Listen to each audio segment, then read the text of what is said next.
G'day there folks, I'm Beanie and you're watching another Beanie Draws video. This time I thought I'd go through some of my tools because I've had a few people ask me in the past questions about, the pencils and pens that I am using, so I thought I'd go through a bit of a rundown through all the pens and pencils that I use. And I thought that I might go through the pencils, the pen and the felt tip markers with a few little tips on how to use them for rendering and such. But to start off with, these are my Artline drawing system fine liners. There we go, bring them in a little bit closer. We have 1, 2, 3, 4, 5 and 8 millimeter sizes. I think they're millimeter sizes. I don't use number 4 very much. I don't use number 2 all that much either because there's not really much point. I use number 1 because it's incredibly thin. Sometimes I use number 3 because I'll want a slightly thicker line. I don't bother with number 4. Number 5 is a good one for when I want a bit of a thicker line. That can be for cartoons and such. And number 8 is when I want to get really grungy or if I want to color in some lines. So that's those. The Unipin fine liners, I don't know if all these tools will be available in all your countries, so you'll just have to bear with your countries. You might see them floating around under different names or whatnot, but brands aren't as significant as the ink and the size of the nibs and such. These Unipins, they're fairly similar to the Artlines, but they're cheaper, they're more disposable.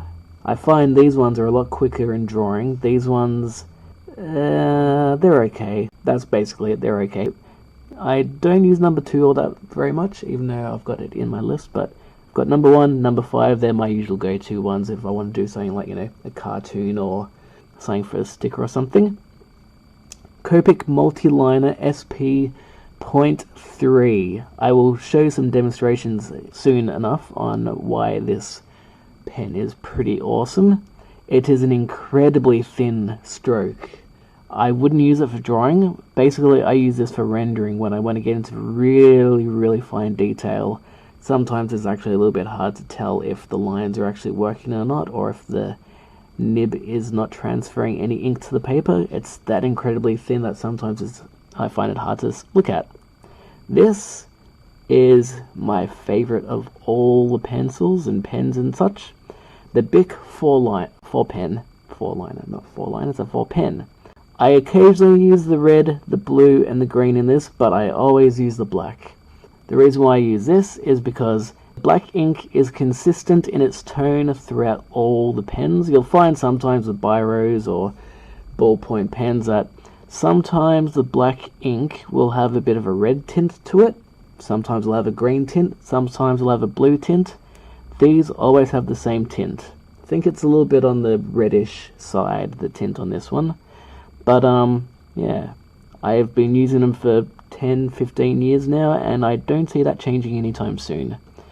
This is a rotting felt tip marker. I got it because it was a rotting, and I thought rottering, I pronounced that wrong, rottering. I got it because it was a fancy brand that I heard of, but to be honest, not the biggest fan of it. It bleeds into the paper far more than this and this do, so yeah, I really only use this if I want to do something really grungy and messy, otherwise I don't really bother with it. This, I love this fine liner because it is a nice balance between the 0.1 and the 0.3.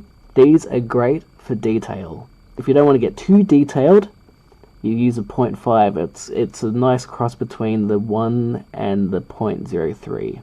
This is a Bic mechanical pencil. It's a 0.9 millimeter lead. I don't use them very often anymore. I usually use them when I want to rough down something very quick. The erasers are quite good in it. The lead is fairly decent. They're really cheap. I don't know where you get them because I only found them once. I think I found them in my local supermarket. And yeah, they were incredibly cheap, but unfortunately I haven't really been able to find them since. So they come in a pack of like 20, but other than that, if you can find them, pick them up, but I wouldn't rely on them too heavily. This is more or less exactly the same as that one. It looks different because I've been using it so often that it's deteriorated, and I'm trying to find a replacement for it at the moment. This is a 0.5mm. It's called a Pentel. I don't know if the brand on this one is the same as the brand on that. This one says Pentel 120A3DX. I don't know what that really means, to be honest, but basically the grip, the barrel, and very fine lead is why I love this pencil so much. It's my favorite pencil to use out of all the pencils. The only thing that I really don't like about it is the eraser. If you can see there, the eraser has a tendency to fall all the way down the metal barrel, unlike this one where the eraser is pretty much stuck in. Now, when it comes to the difference between these two pencils, the mechanical pencils, this is by far my favorite. It's got, you can probably tell from the front, this is a 0.5, this is a 0.9. This is good for roughing and sketching down quick ideas and rendering with a very thin layer of pencil. Where this triumphs over this is the eraser.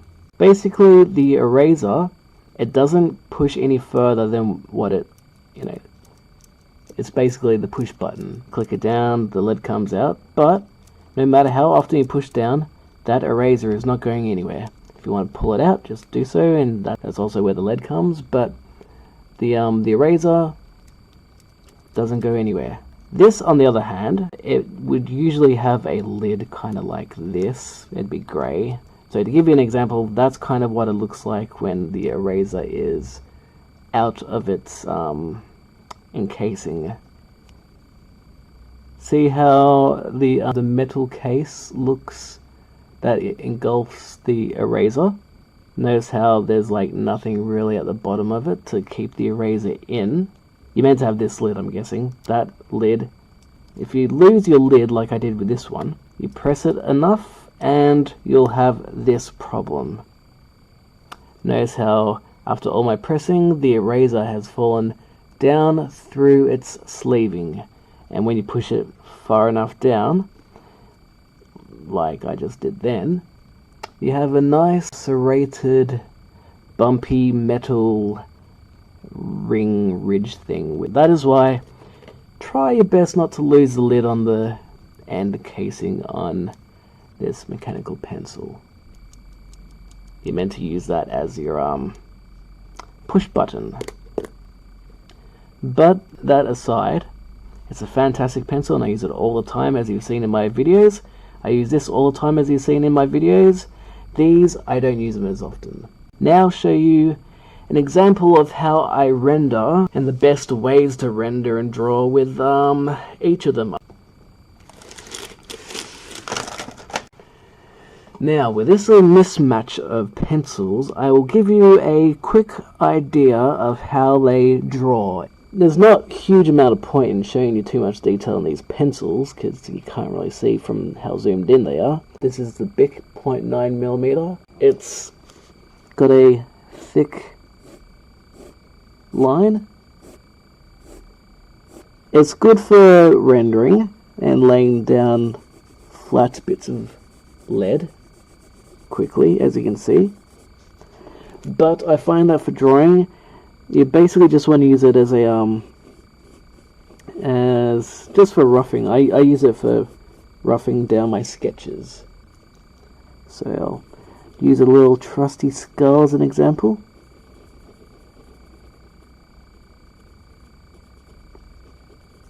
So it's good, but once you get down to, say, like the teeth, because of how thick the lines are, it gets a little bit less forgiving in terms of detail, and your lines get a little bit smudged out of place.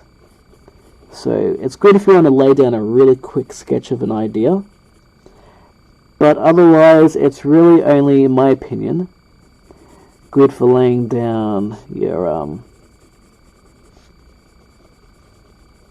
like a layer of grey in a good big section, so you can lay down your pencils in.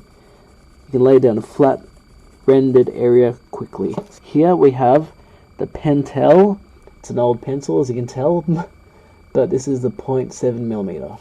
Because it's 0.7mm, the lines are a little thinner, a little more precise, also a little lighter. So when you lay down a flat bit of lead, I don't know about you, but to me it actually looks like it's smoother in its lead transfer onto the paper than the Bic. Like, I don't know if you can see in there, it's got like you can see little bits of white of the paper poking through, whereas this one seems to blend and smooth in a lot easier. That's just something I've noticed. And when drawing, we'll draw a skull, it's more forgiving in the detail in the teeth, but yeah, it's a kind of a nice betweener. I still wouldn't use it all that often, to be honest, but it does look like it's better for laying down flat bits of lead.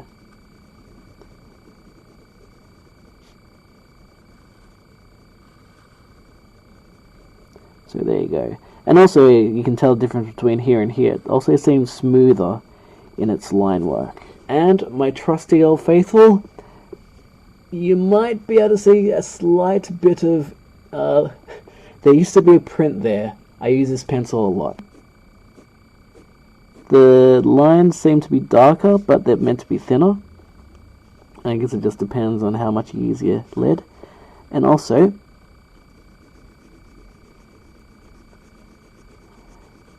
because it's a 0.5, it takes a little longer to lay down your flat renderings. Unlike that one, incredibly quick. That seems smoother, but this one doesn't seem as smooth. It seems a bit darker, to be honest. It could be the actual lead itself being a darker lead, but I was putting the same amount of pressure on, and it seems that it's a bit darker and takes longer to, if you want to render in some things. I mean, if you lay down your pencil flatly like this, oh, there you go. See, you can eventually get it to work a bit. You've seen it in my other videos where I'm laying in the pencils quickly, going like that. So you can do it on an angle, but like at this angle, it takes a bit of time. However, very, very detailed in the drawing, especially when you get to things like the teeth. See, like the lines are a lot thinner. So unlike there, where the lines are thick, so you can't do multiple lines in case you mess up. Here, you get a lot more. And see how the actual skull's getting smaller as well. So I can actually, you know, get in that smaller detail. I mean, if you're not a detailed person, it doesn't really matter. But if you're doing things like, you know, like say, you want to get little thin lines like this in some of your rendering styles, you can do it with that one. However, I don't think... Yeah, see, look. Try that in there, and it just turns into rendering. Whereas there, you could use this one for hairs. This one I would not use for hair. So hopefully that gives you a bit of an idea on the different usages of the mechanical pencils. I don't really bother all that much with wooden pencils, the ones that you sharpen, and we all know how to tone and render. I'll do another video if you want to learn about that, but by now, rendering with pencils is pretty much common knowledge. So that is the pencils out of the way. Next up is Old Faithful Bic. It comes with 4 different colours. Comes in little barrels. As you can tell, I use the black most of all. What we'll do is I will do a little example of the lines again. So the lines are quite like these lines.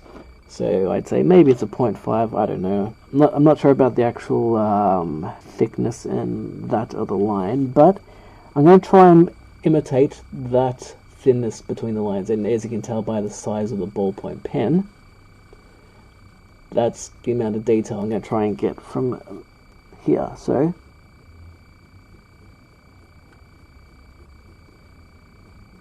don't put on too much pressure, and you can get quite the same amount of line usage there. I'm going to try and do a rendering like this, so I'm going to use a light pressure on the pen.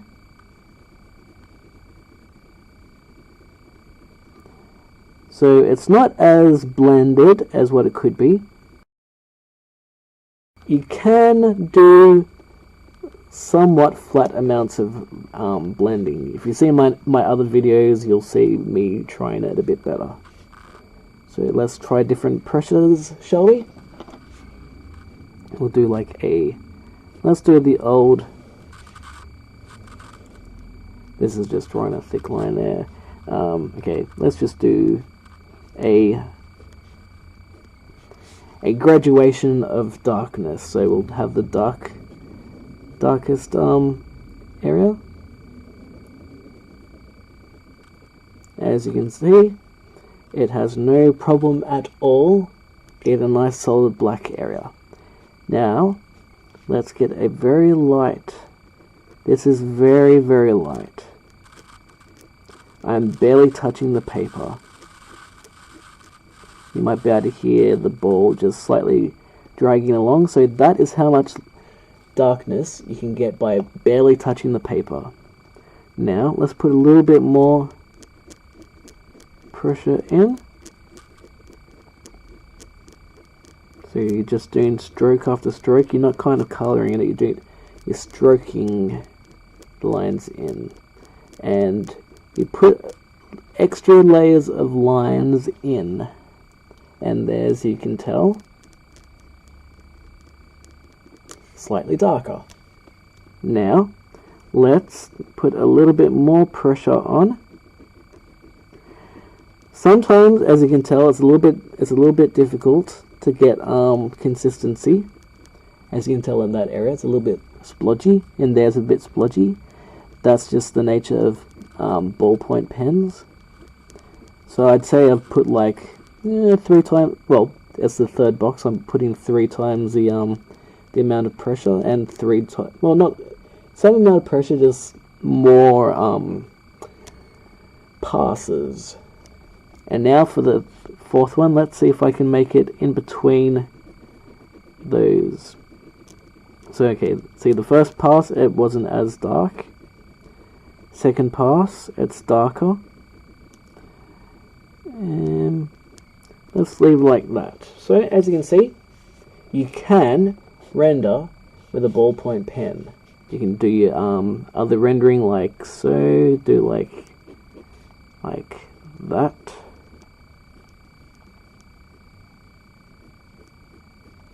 So you can do that kind of rendering, the old cross-hatching style. So we'll do a circle. Actually, here's another tip. When I'm rendering a ball or a cylinder or anything curved, I use curved lines in the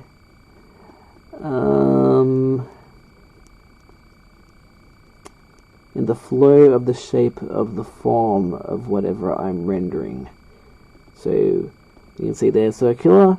I'm doing the lines kind of in the direction and form of the curve of the circle or the orb. And of course, we forgot there's a skull there, so let's draw a skull.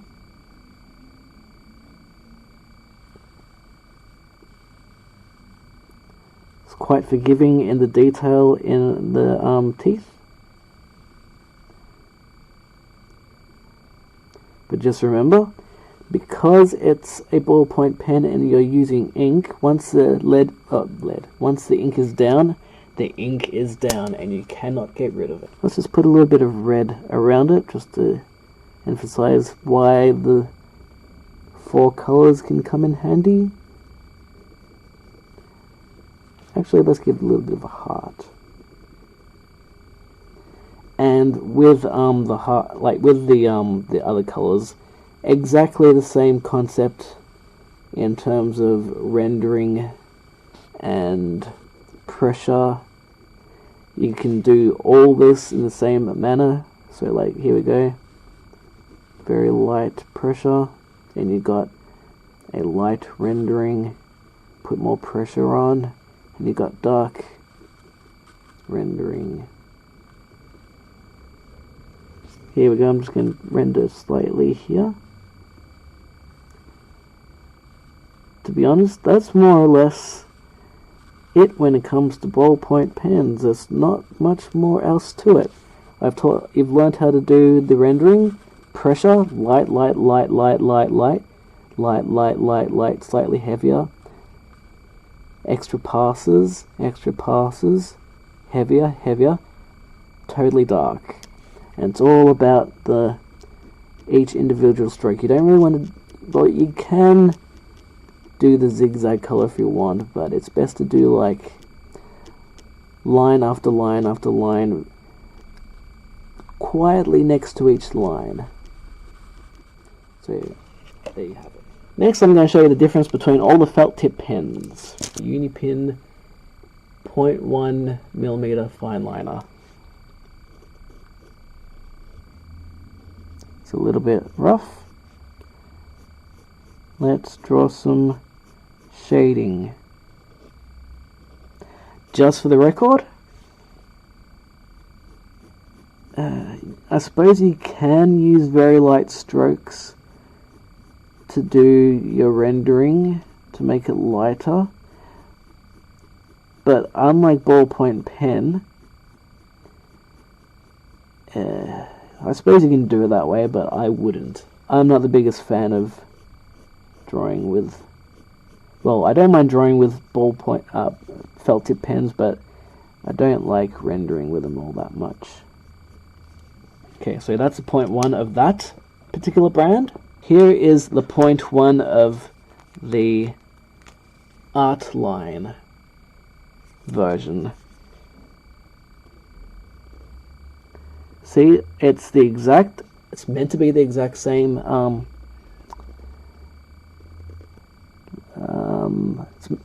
at 0.1, that was a 0.1, so meant to be the same thickness of line, but between you and me, which one looks darker? Just to emphasize, this is this one, 0.1mm.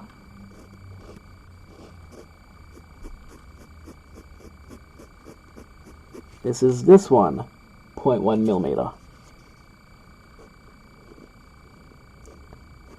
Same amount of pressure. You tell me. That definitely looks darker. The felt tip pens aren't always equal, and to further emphasize, let's see what happens if we use this one. Again, it's 0.1mm.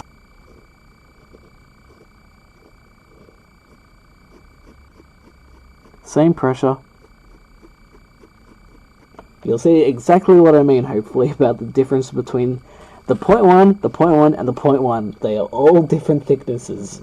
So, yeah. So sometimes if you find that you're drawing with different kinds of felt tip pens, that could be a reason why your drawings may not work as well as you thought if you're using multiple different pens, because that will give you different thicknesses for some weird reason. Now I'm going to show you the felt tip markers, differences between all the different points. 0.1, 0.2, 0.3, 0.4, and as you can see, especially in the nib now, you can see that's getting thicker. 0.5, 0.8. Look at the thick of that. You can obviously see that one. 0.8. The 0.3, and you'll see now what I mean by how thin this line is. Very thin. And if I want to color in a box, sometimes it's actually hard to know if I'm actually putting a line down. It's good for, like, you know, if you want to render in different lines very thinly in a way that these 0.1mm can't do. So to give you an idea, let us do a fine rendered box with a 0.1. Let's try and get as light and thin as we can.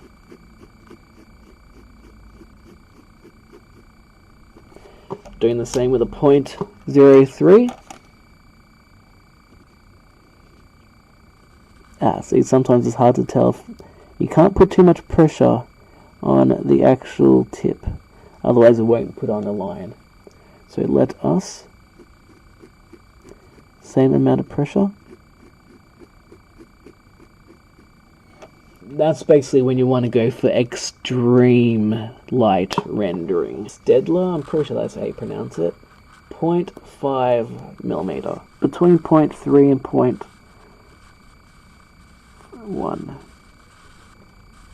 Oh wait, 0.3, 0.5, there you go. We'll do a box. For some reason, 0.05 is looking thicker and darker than 0.1. Maybe I'll use the other 0.1. Here we go, see.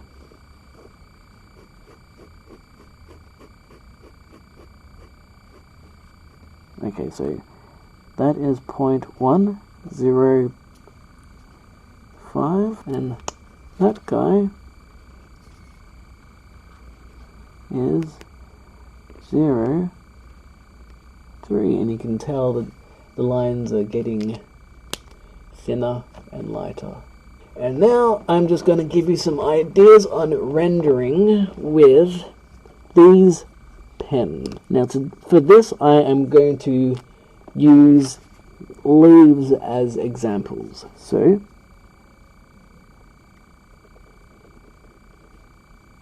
there's a leaf. Now there's multiple ways you can render it. Some different rendering techniques that you can use with a felt tip pen. You've got your cross hatching,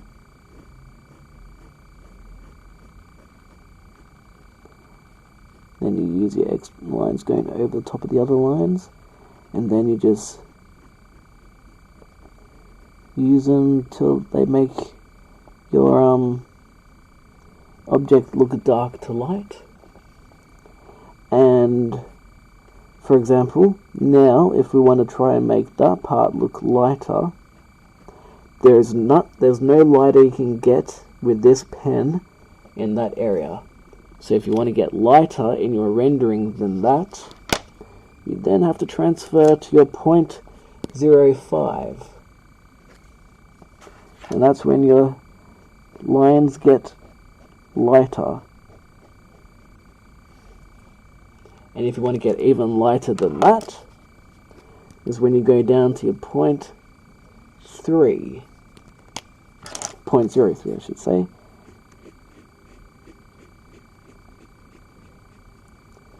And you can tell there the difference, but why the thickness of the line also indicates how light your rendering will be. And that is basically how you render with felt tip pens in a cross-hatching motion. There's also another way of doing it. This is going to be an example of how to render with dots. Now, to get a dark dot rendering, you try and keep your dots as close together as you can. Try and keep your dots consistent. See, unlike that, it's a much longer process, but it can have very nice effects. Then, to make it a bit lighter, you spread your dots out. So that actually what we can do is we can have that amount of lightness throughout the whole square. Okay, so we tried our best to have these as uniform as possible. Then what we do is we add a few more dots in to this one to bring the dots closer together, to give it the illusion that it's a little bit darker. Then for this box we do the same thing, but we bring them closer again. And then for this one we try and get a good balance between that box and that box. Sometimes I like to do my dots in a circular pattern. I don't know if it actually makes it any quicker, but it seems like that's my way of trying to make it go quicker. Dot rendering does take a long time. See, it appears to be a little bit darker, and we'll just add a few more little dots here. That is how you dot render. And to give you an idea, just for the sake of it, line cross-hatching rendering. It's just basically about direction and how many extra lines you want to have.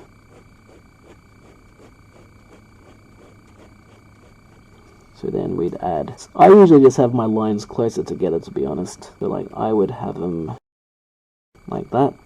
And then I'd add more lines in that direction. Like that. Then for that box, add even more lines. In this box, add even more lines. See how your lines are getting quite close together now, to the point where it's more ink than it is white paper. And then, even more lines. That's generally how I render. However, you might get taught in school that, as you can see here, all the same direction. Then what you do is you do that direction,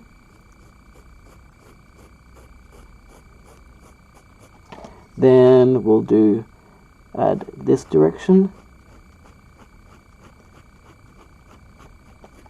then we'll add this direction, then add, say, this direction. So so there you go. There's 3 different forms of rendering with felt tip marker. You got your dot rendering, you got your cross hatching, and then you just got lines that come closer together. And hopefully that gives you a better idea on how to render, or at least in forms of how to get your consistency of shading, I guess. Now I'll do a circular orb to give you an idea of how to do it.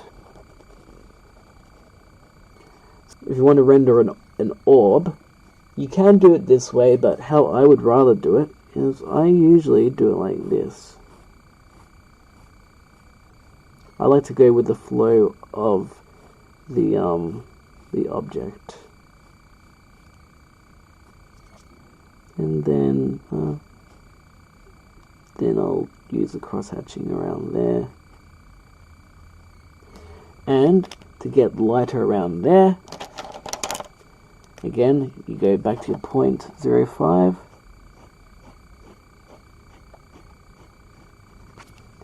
And if you want to make it even lighter than that, you're then going to 0.03.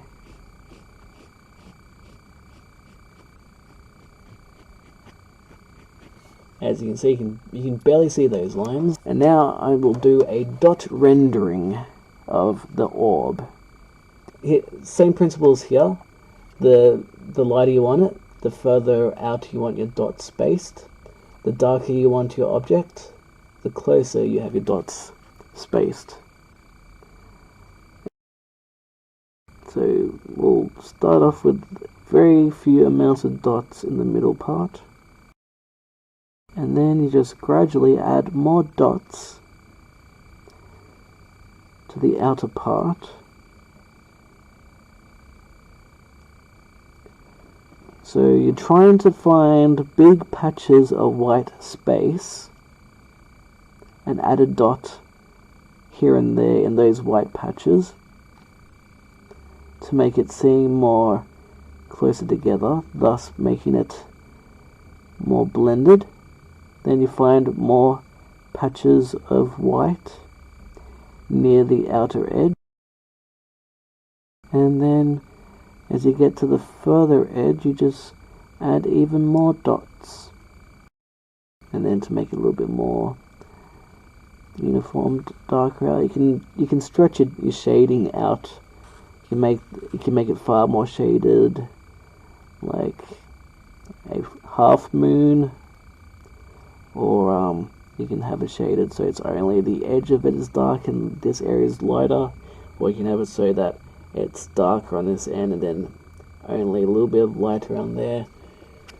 That's another theory practice which I might talk about at another point, but there you have it. That is how you dot render. Sleeve, you can do the same kind of principle applies there. You put the dots where the darker shadow parts will be, and you leave the highlighted areas with paper. That's if you want to render in this particular way. And then you can just, like, say if you want to try dot rendering with a 0.03, you can, but as you can see, you can barely see it. So there's very little point in doing it that way. And you can use a 0.05, where it will be darker than the 0.3, but it will be lighter than the 0.1.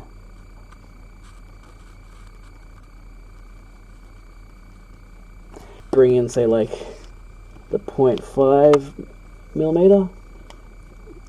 Pardon me. To make it bits darker. You can see, like, the dots will be, see here.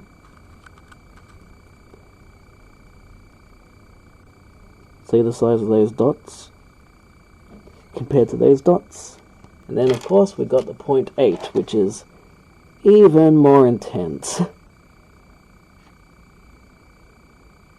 So that the 0.8 would be more for around this end when you want to have, like, very dark.